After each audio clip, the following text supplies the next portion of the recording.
Good evening, all you creatures of the night. It's in the trees. It's coming. A cloud of billowing smoke emerges amongst the trees, and the outline of a frightening demon protrudes from the fog. You turn to run.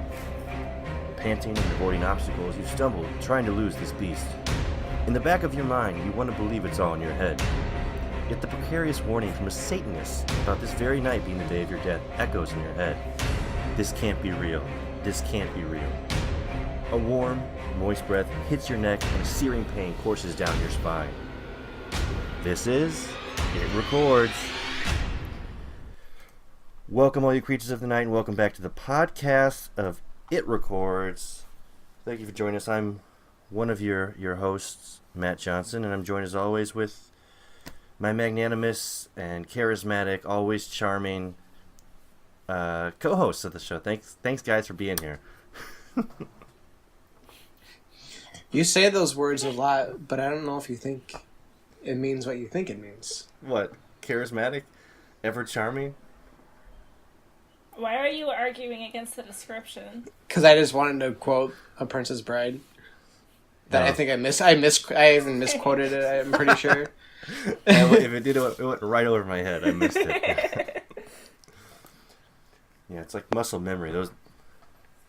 Those adjectives describing you just come out. Ever charming. I can't even say the last one. Yeah, I can't even say that word. Magnanimous? Yeah, I'm not even gonna try. Give it a shot. The M word? No, I'm not the type of person to sound things out and try and pronounce things. That's not my cup of tea. All right, fair enough. It's just a fancy word, I think, for benevolent. So, if you know. Magnanimous. What's that mean?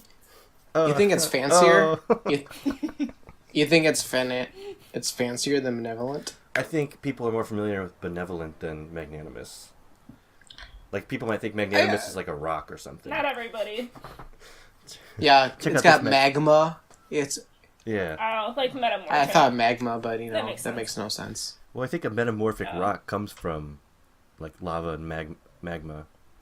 At least I was on the right thought process there. Yeah. Welcome back to our podcast, Talking Rocks. I'm following. It forms. That's what it's called. Oh, man. It's good. But this is It Records, our horror podcast, and we're not watching it right now, we watched it. The 1957 movie, British film, Night of the Demon. It has been written since the beginning of time that evil, supernatural creatures exist in a world of darkness. And it is also said, man can call forth these powers of darkness, the demons of hell.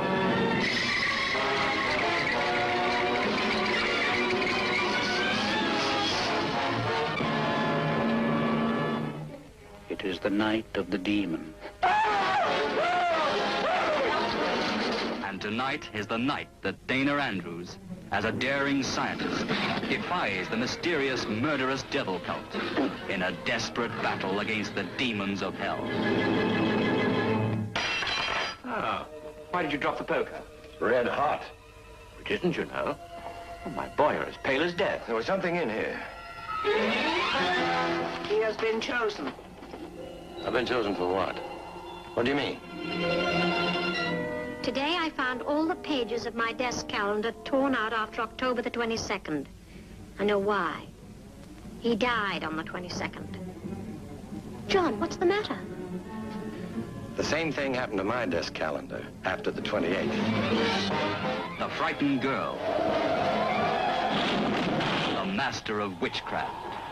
You will die, as I said, at 10 o'clock on the 28th of this month. Your time allowed is just 3 days from now. Skeptical? Don't make up your mind till you see this masterpiece of macabre magic.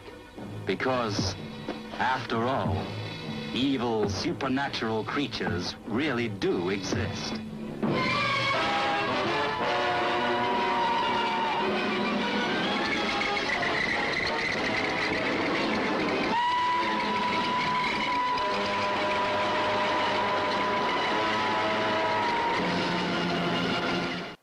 And Pete, you picked this week. It's Night of the Demon, correct? Okay. I mean, if you say so. Please tell me. Well, it's got another name, so that's what's confusing. Right. And I think Night of the Demon is the original name, correct? That's the British version of it? Yeah, that's the name that it has now, but it was like when it was released, it had a different name, but like the original title, like before the movie came out, is Night of the Demon, but then they changed it for the 50s, and then like, it's not the 50s anymore. It's gonna have the original title again. Yeah. Which was Curse of the Demon, correct? Yes. Yeah. Okay. I was really hoping I watched the right movie after I had watched the movie. If it was black and white movie with a demon that looked like it was just like on a trolley, I don't know. I feel like it's like, or like little squeaky wheels. I feel like it was like riding a tricycle or something. It was like, but it looked cool. It looked like a cool puppet. But I always felt like it was just like coming in like on a tricycle or something. Mm-hmm. Yeah, it was a stop motion winged beast they had. Mm-hmm. Yeah, and I think they called, because in the American version, it's Curse of the Demon, right? That's, and Night of the Demon's what it's referred to as now, the original name. Yeah, I think they might have renamed it. They probably renamed it for American audiences, as we do for things for some reason. I did a little research into that, and I think the reasoning they changed it from Night of the Demon was because, like, this was billed as a double feature. Like, they showed it with two movies. Like, that was pretty common, I guess, in the 50s. You get a ticket and see two films. And Night of the Iguana was, like, a big production from the studio who made it. So they're like, we don't want to confuse people, so we'll just put Curse in front of it. They didn't want two night of movies. They're like, oh, we can't do that. Yeah. People will be too confused by two night movies. Yeah. Yeah, so for those of you who maybe aren't familiar with Night of the Demon, the 1957 film, it's directed by a Jacques Tourneur, a French director, and the film follows an American professor, John Holden, played by Dana Andrews, when he arrives in London for a parapsychology conference, only to find himself investigating the mysterious actions of a devil worshipper, Julian Carswell. So that's the basic synopsis of the 1957 film, Night of the Demon, or Curse of the Demon, whichever you feel more comfortable with. As long as it says 1957, that's the movie we watched. That whole year, you know, if you watch the movie from 1957, it's that movie. And that was the only movie that came out in 57, Night of the Demon. It's a tough year. Yeah. Now, Pete, you picked the film this week, and I thought it was interesting because the director is Jacques Tourneur, who also is known for doing RKO films with Val Lewton, such as I Walked with a Zombie and Cat People, which, if I'm recollecting correctly, if I recall correctly, you destroyed Cat People that we did earlier, correct? Did I? I honestly, we're going back a long time now. That was like the third or fourth movie we did. Mm-hmm.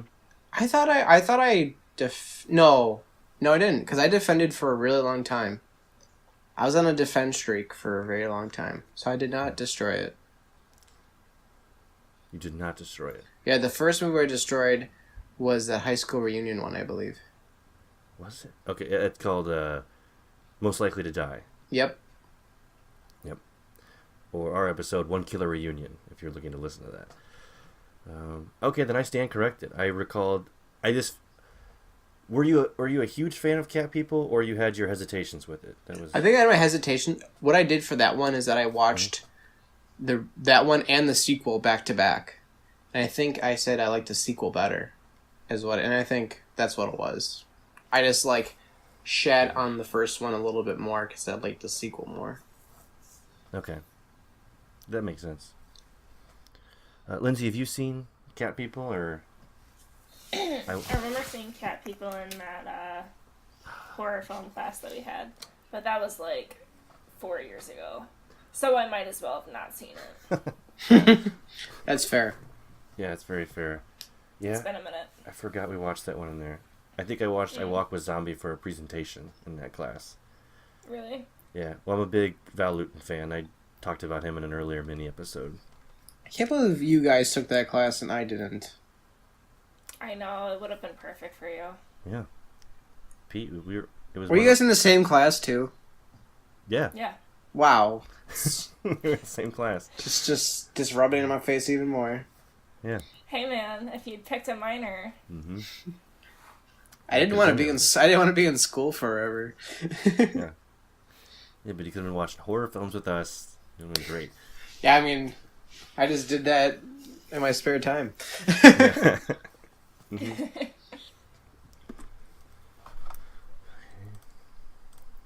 And I don't even know why I picked this movie, to be honest. Like, so this is another shout out to the streaming service Shudder.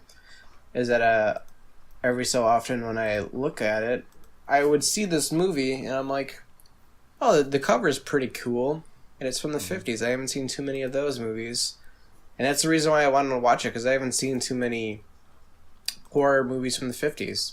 It's very low number. Mm. But the funny thing is, I definitely fell asleep during this movie, and I watched it in the afternoon. I watched it like at fucking 11 a.m., and I snoozed real hard. Like, 15 minutes of me, like, fighting my eyes from, like, trying to prevent them from falling asleep. And then just falling asleep for, like, a half hour. And then I woke up for, like, the end of the movie. And I was just like, I don't know what's going on.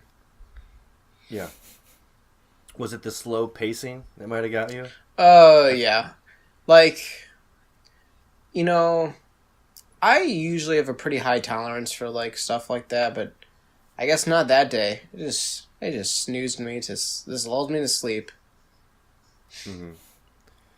Yeah, I feel like a lot of Trenier films, what he does, they're almost like film noir, and I think I said that with Cat People. Yeah, it was very of that type of genre.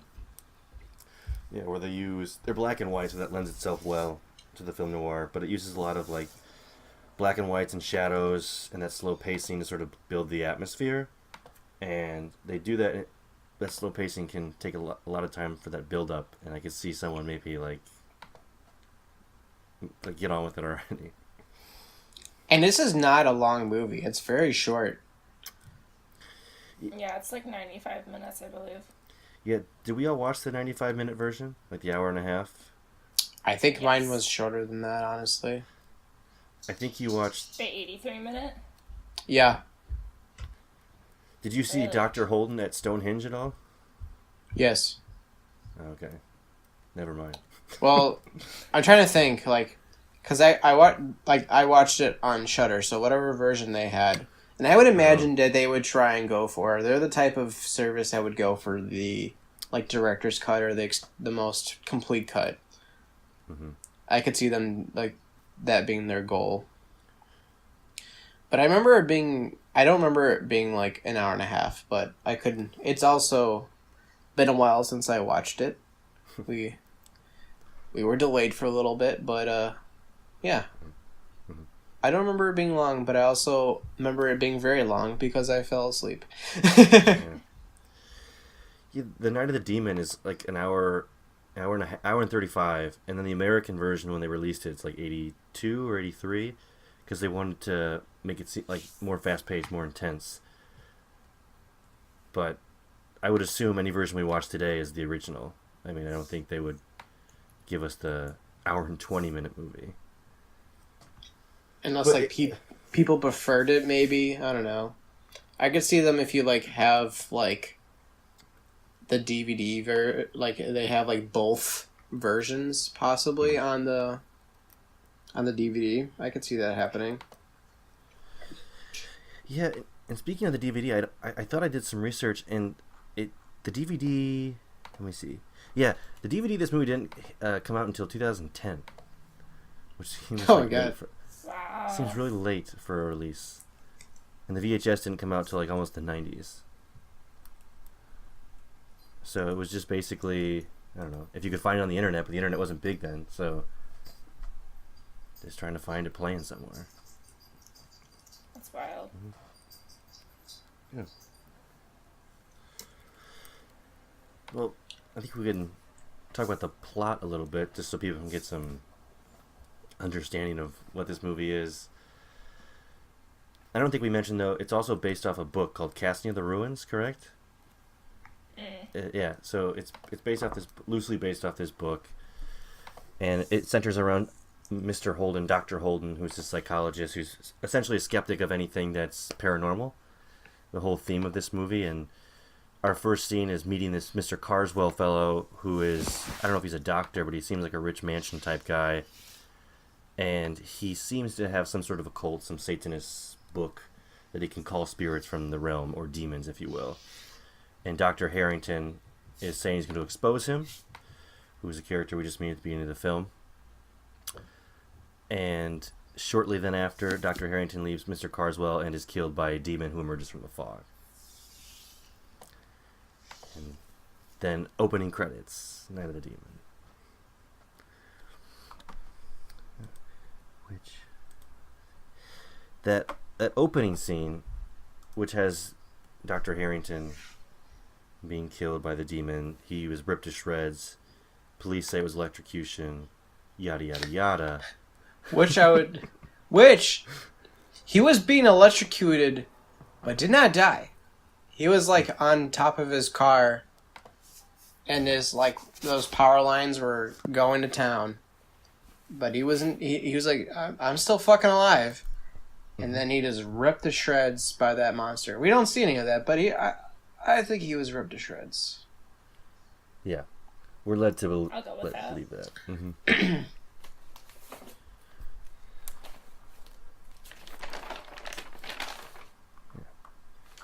I remember that part. It's a pretty iconic part. Yeah, because we, like, right from the get-go, get to see this demon emerge out of nowhere. But also a key thing in that first scene is Dr. Harrington has this parchment. That's kind of a key asset to the plot. He has this parchment that has some sort of cryptic writing on it. We don't really know what it is, but it was passed to him by Dr. Carswell. And something foreboding, which we'll learn about later, but that's the first sign we see of this parchment. And then we see the John Holden, Dr. Holden, who's a psychologist, an American psychologist. All the while this is taking place in London, correct? Or at least England, somewhere. Yes. Yeah, somewhere in England for sure. Mm-hmm. I believe it is London. Yeah, and so Holden comes over, and he was associates with Harrington. They're working on something together.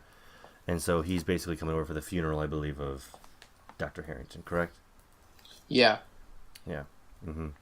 And that's where he meets up with Harrington's Niece. Niece.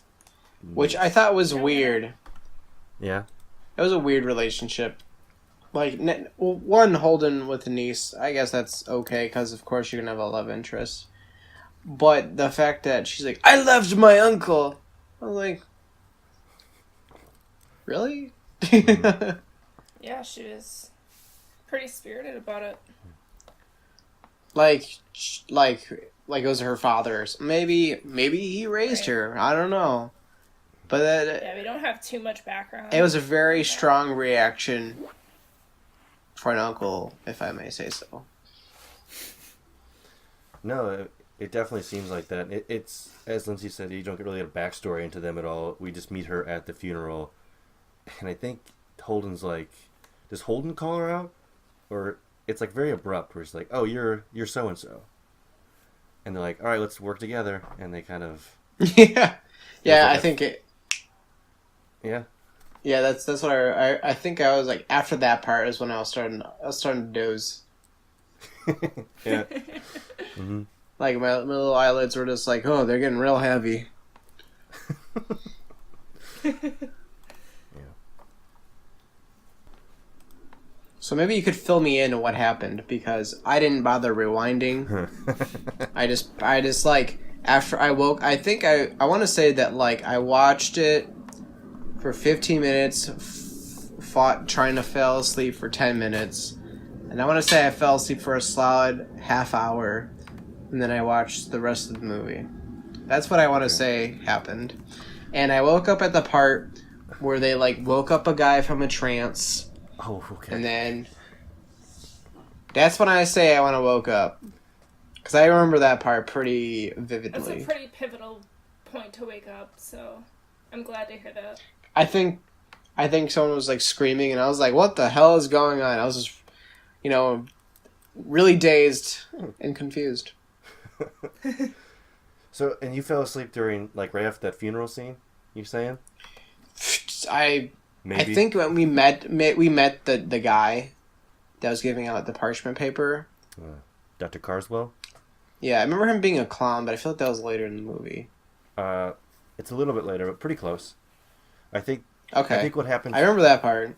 I think what happens next, and you can stop me whenever you know this stuff, is meets Joanna, and then he kind of meets with Dr. Harrington's associates who said they were coming on to, like, these ideas of a satanic cult, and they thought Carswell was behind it, and they wanted to expose it. And Holden's like, no.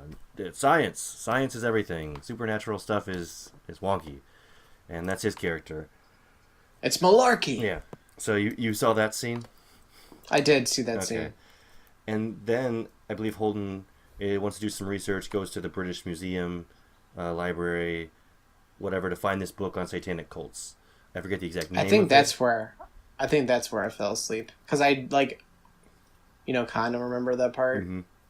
But after that is like nothing.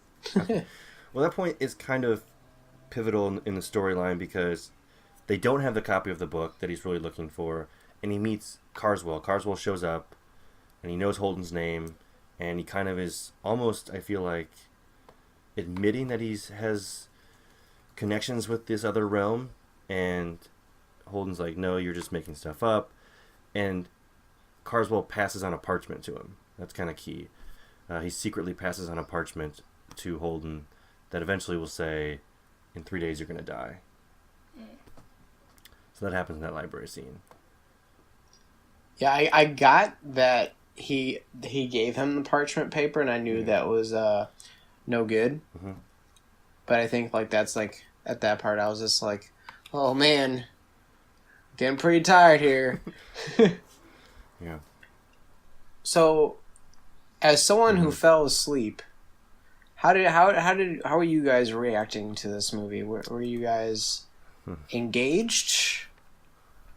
The opposite of I was, because I clearly was not at this point. It's not the kind of movie I would seek out on my own to watch. But that being said, it held my attention pretty well for not being something that I would normally pick. So I would say, yeah, for the most part, I was not checking, how much time was left in the movie, which is something I usually do. And yeah, I thought, the story was very well told, which I'll get into that more with my Defend or Destroy. But yeah, for me, I think it was, I thought it held my attention pretty well. Yeah. Cool. And I think I'm biased to some extent, but my answer is going to be because I did a whole mini episode on Val Lewton in a blog, and Turnier does his movies. So yeah. I like this style, especially with horror, like that. They do a lot with film noir techniques of using the shadows to kind of foreshadow things in the future, or show, what are the intentions of a character, and kind of hide certain elements, as well as they use a lot of Freudian influences to kind of subliminally make you feel uncomfortable or think a certain way in scenes. He did that in Cat People a lot. So it kept my attention because I really enjoy those type of films. I'd never seen it. This is my first time watching it, and I'm a big fan of Trenier. Yeah. Trenio. I think I'm mispronouncing his name. Yeah. Or we just call him T. Director who works with Val Lewton. Mm-hmm. The Frenchman. Yeah. So, I guess, Pete, to catch you up to where you were in the movie, essentially, Joanna shows Holden the diary that Harrington had we figure out Holden has a parchment, and if it burns in a fire, like that means you're marked. So like the parchment's trying to like always go towards a fire is what I got. Like forces are moving it to a fire. I did see that part. That's pretty. Mm-hmm. And I was like, what? Yeah. So that, I guess that's part of it, and then that's a big chunk. There's one witness to Harrington's murder, which is the guy you saw being in the trance. But before that, he goes and meets with his family, who like all believe in the supernatural, and they see his parchment, and they're like, "Oh, you're marked. You're marked by this whatever and whatnot, this occult." They act kind of cult-like. Was the impression I got. Yeah, and the way they were even framed in that shot was like very, I don't know, it was creepy for me. They were, it seemed like he was like surrounded, or they were like encroaching on him, just the way they were framed. They weren't moving at all, but like they were in this like little cottage type thing, and they looked like they were very menacing towards Mr. Holden. Mm-hmm. But they noticed he was marked, so they knew exactly what that parchment was. And those superstitious country folk. It was an interesting thing for me with this film is that everybody, like Joanna, Harrington, Carswell, Harrington's associates, everybody in the film was like on board for the supernatural. Like they all believed that was what was going on the whole film. But Holden's the only skeptic, and it kind of, I don't know, anchors us to reality a little bit that, you know, maybe nothing is going on, but everybody else is like, yeah, this is a demon the whole time.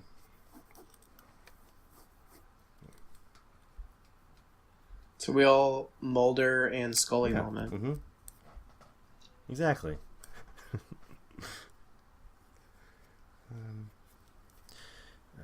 So, wrapping up the plot, Pete, you see the guy, that's the guy who witnessed Harrington's murder, comes up from the trance, and in his trance, he basically says, a parchment was passed to me, that I was going to die in a certain amount of days, just like Holden. His was 3 days, he was going to die, I forget what exact date. But he said, I passed the parchment on to my brother without him knowing, and he died. So that's the only way you can lift the curse, is passing the parchment that was given to you secretly to somebody else. And Holden's like, awesome. Thank you so much. I know what I have to do now. I got this shit. So he's going to pass it to most likely Carswell, which is at the end. We kind of see this train sequence where Carswell has hypnotized Joanna to come with him. And it plays out where, and you've seen this, I'm guessing, right? Okay, yeah, where Holden ends up slipping to Carswell his parchment secretly, and for the second time, we see the demon appear. And it kills Carswell. And it was equally as Like, terrifying as the first time, I think. He got hit by the train. Everyone think he got hit by the train, and then like he went to check out the body, and he's just like, some things are just not worth checking out, Basically. or whatever. Yeah. And I was like, okay. Yeah.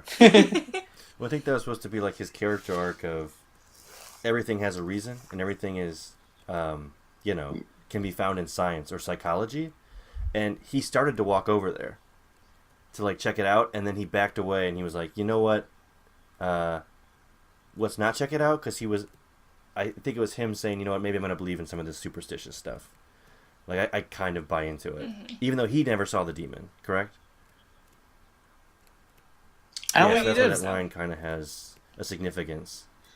I want to say whoever has the parchment paper is the person who sees the demon. Oh, okay.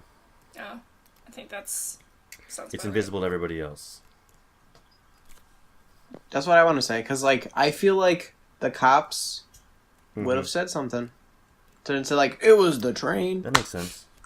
Yeah, I hadn't thought about it that way. Not too shabby for a person who fell asleep halfway through the movie.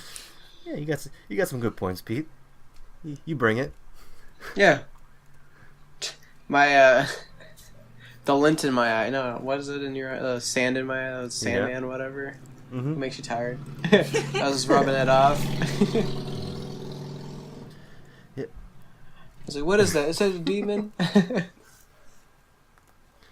I don't know if you guys came upon this in any of the research if you looked at it, but we see the demon at the beginning and the end of the movie when it kills. The only two times the demon kills, Yeah. The original cut of this film by Trenier was to never show the demon. It was meant. He actually filmed it with the writer. I believe his name was Charles Bennett, where they didn't ever show the demon, but these people died because they wanted to leave it up always to the viewer that maybe there is no demon, there is no supernatural to this. People will have to make it up for themselves if they believe Holden's side or if they believe there is some superstition. But after all production had finished, I believe his last name is Chester, the producer, and if anybody has more details, feel free to stop me at any point. He put the demon in afterwards without Trenier's approval or knowing. That's crazy. And he was super pissed. And Bennett, the writer, said he was like quoted as saying, "If Chester ever came up to my driveway, I'd shoot him dead where he stands for doing that." Oh my Those were some god. fighting words. Yeah, apparently there was some hostility on the set the whole time between, those two guys, the director and the writer and the producer. Yeah. But also Dana Andrews, who's Dr. Holden, our lead man in the film. And a lot of the stuff that got put in that Trenier wanted only happened because Dana Andrews was like really adamant on his side. He would say he'd leave the production if they didn't start giving like Trenier these things he wanted. Like that whole wind scene with Dr. Carswell, where he conjures up that storm with Dr. Holden. That almost didn't happen because the producers didn't want to, invest all the money in that set, unless Dana Andrews almost walked. So, yep. There's some production notes for Night of the Demon. I was really confused about that part. Which one? Like, the clown guy who is just, like, showing his black magic, I guess. I feel like, I don't know, maybe I was just thinking about it in too of a modern sense, but, like, I wanted to, like, maybe go a little bit more into, like, the cult behind it. I thought that would have been interesting, and, like, I like the idea of not seeing the demon, and, like, maybe more focus on the cult would have been kind of cool. No, yeah, I agree with that. I thought that's where it kind of was headed, but it really focused on him a lot. Well, not even Carswell, who's the lead Satanist, but it focused on Holden's beliefs in, the supernatural or not. And it would have been cooler if we could have seen, other members of the cult or, how they function together. That would have been pretty interesting.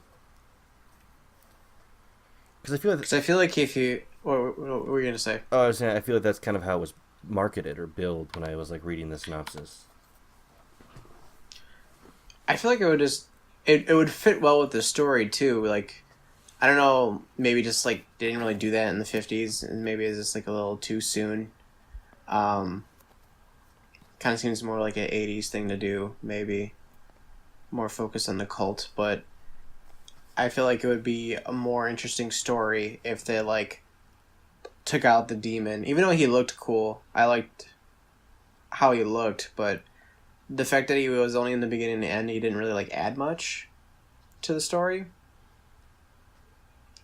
But if they had, like, more focus on the cult, I thought that would probably enhance the story. And then if they added, like, a couple more mysterious deaths, that would, like, really amplify the story. But I know that's, like, was probably pretty taboo at the time to have so many people die. True, yeah, especially for, like, the 50s. A horror film with, like, a Because, large like, body count. two people died. Well, Like, if you had, like, 3 technically. 2 more... What was it, 3? Well, the one guy who was hypnotized jumped out the window. Oh, that's right. I forgot about that. Okay. So it's a little... 3's, that's decent for a 50s movie. Yeah. But if you had, like, 2 more, like, mysterious deaths, I don't know. Maybe like, when I wouldn't fall asleep. Yeah, keep you engaged a little more. Yeah.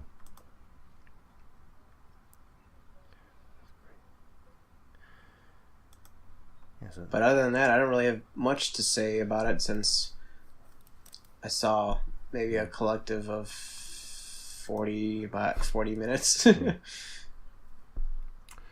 I think we talked about most of the stuff. I mean, talking about the film noir elements of it, and the plot line and the demon, yada yada yada. But there are some pop culture references from this. It seems like it I would say it's a cult following. I don't think many people know it in the mainstream, Night of the Demon, but it's 100% Rotten Tomatoes. Critics seem to enjoy it, and it has its following. Is it? I'm sure. Two of the references I picked up. One is from a movie we have done on this podcast.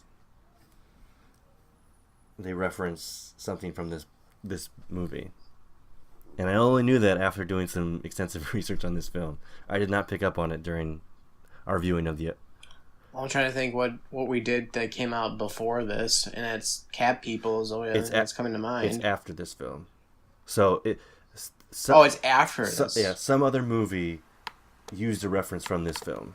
Like, something Gotcha. from this film, and used it. Yeah. It's an 80s movie. No, it did. What? Yeah. It's a slapstick one, Pete. And I don't think Lindsay was on the podcast yet. They did it for the Tom Hanks one? They sure did. The Burbs. The Burbs? Mm-hmm. When they are downstairs in the basement, and his neighbor and Tom Hanks are talking about, they think they're in a satanic cult next door, right? Mm-hmm. He pulls out a book, and the title of the book, I believe, is something Theory and Practice of Demonology, and the author is written by none other than Julian Carswell, which is our villain in this movie, the guy who leads that cult. What a deep cut. That is slick. Yeah. Yeah, so it's a reference to Night of the Demon satanic cult. I love The Burbs. Mm-hmm. That's a fun movie. It sure is. Yeah. I think it's still on Netflix. Oh, No, it's not. It's not anymore? It's been off for a while. Oh, that's sad. Yeah. Well, for anybody wishing to watch this movie, I know it's online. Like, I think I watched it on Vimeo or YouTube. If you ever want to try to catch Night of the Demon, you can watch it pretty easily. Shudder. It's on Shudder. That's how I watched it. It's on Shudder. Yeah. So It was. I tried looking for it to see how long it was, and I couldn't find it. So it might be off of Shudder now. So I may have lied, but it was at Shudder at one point. Okay. So yeah, it's pretty accessible to find if you're looking to watch it. Which I'm not gonna say if I recommend it yet because we're not defending the Just do it. Do it. Do it. All right, I'll do it. The time has come. Yeah. I think you can pick up on where I'm going with mine. I'm defending it. I feel the same way as I did when I watched Cat People, and I was pleasantly surprised by this because I had never seen it, nor was I really aware of it. I think those elements of really subtle horror of using light and shadow to build an atmosphere, and not using really jump scares or a loot and bust, if you will, which is where the term originated from, to really, scare people or use the demon to use blood and guts to scare people. It really built an atmosphere around it just through film techniques and, Freudian influences on the images you used. That's what I like. That's what I'm into, and I defend it. I'll echo you on that. 2 thumbs way up for me. I think the story is very well told. I think Danny Andrews and then the guy who plays Carswell, I think their acting was really good, in particular. And it's been said that this movie paved the way for later movies like Rosemary's Baby and The Wicker Man. So it's almost like one of those things where it's it makes you wonder would those movies have been the same as they were and had the, response that they did if there wasn't this one that came before it. It's got that very, film noir feel to it, very shadowy, and I think the director accomplishes establishing the mood very well in this film. I definitely kind of felt that, sort of ominous dread while watching it. So, yeah, it's going to be a defend from me. Cool. Man, I'm surprised that you guys liked it as much as you did. Because you're Oh. I mean, I feel like I can't really say a whole lot about this movie because... What about the 40 minutes you saw? But the 40... Man, those 40 minutes, they were fucking solid. I guess I defend it for this because it's really cushioned my head. It's really like, if you want a movie, put on the background, it makes you fall asleep, and you wake up in the middle of it because you hear screaming. You're like, what the fuck is going on? This is your kind of movie right here. But yeah, it seemed fine. Like, it definitely, I would say, like, even though I'm still defending it because I feel like I don't have enough against it to destroy it, I still would say, like, the downfalls is that it is, like, really slow, but I think that kind of comes with, like, the time, so I kind of, like, have to realize that, like, I haven't watched, like, a 50s movie in a really long time, so maybe that is the problem. Like, I haven't been used to too much fast-pacedness of, like, today's movies. Mm-hmm. Mm-hmm. So I'm being harsh on it, but, like, also trying to overlook the things, even though it had a lot going wrong for me as only watching, like, half the movie. All right, so was or less, depending on what cut I saw. True, yeah. You didn't watch the 1980s Night of the Demon, which I almost watched on accident. I didn't even know there was one. Yeah, I originally Googled, like, Night of the Demon when you messaged us, and the first one's 1957, and the next one's 1980. Yeah, you gotta be careful. Mm-hmm. Yeah, I remember. I think I was specific. You were. About it. Mm-hmm. Yeah. Well, I think before then we kind of wrap it up for this week's episode. I wanted to make one more reference that in pop culture besides the Burbs it was in. I'm sure we have some Rocky Horror Picture Show fans out there, people who have seen it on the podcast, and that first song they sing at the beginning, the science fiction double feature song at the very beginning, has a lyric to this song. I mean, this movie. I apologize. Yeah, it's exclusively referencing Dana Andrews, who's the Dr. Holden. So the lyric, Dana Andrews said prunes gives him the ruins, and passing them used lots of skills. It's a reference to passing out that parchment in Night of the Demon. So there's another reference for you. Man, horror movie writers are just a bunch of fucking nerds, aren't they? Yeah. Mm-hmm. Just making references to movies that no one has seen. Yeah, and that they love. Yeah. That's all they do. Mm-hmm. Well, I think that wraps it up this week for the It Records podcast. Thanks for tuning in as always. We'll be back over the airwaves next week with a new episode for you. Get on Facebook or Twitter or any of our social media and let us know if you want us to watch any certain movies or any mini episode ideas, because we love hearing from you. And we're going to have a contest out soon. Going to have a contest out for you soon so you guys can get on and contest away. But We've been building it up for a long time now. We got lots of hype. We're just making that hype happen. it's going to knock your socks off, this contest. You know it. But then, until next time, I am Matt Johnson. Now we're made in the shadows. I'm Peter Hansen, and I stayed awake during the whole time of recording this podcast. And good night, everyone.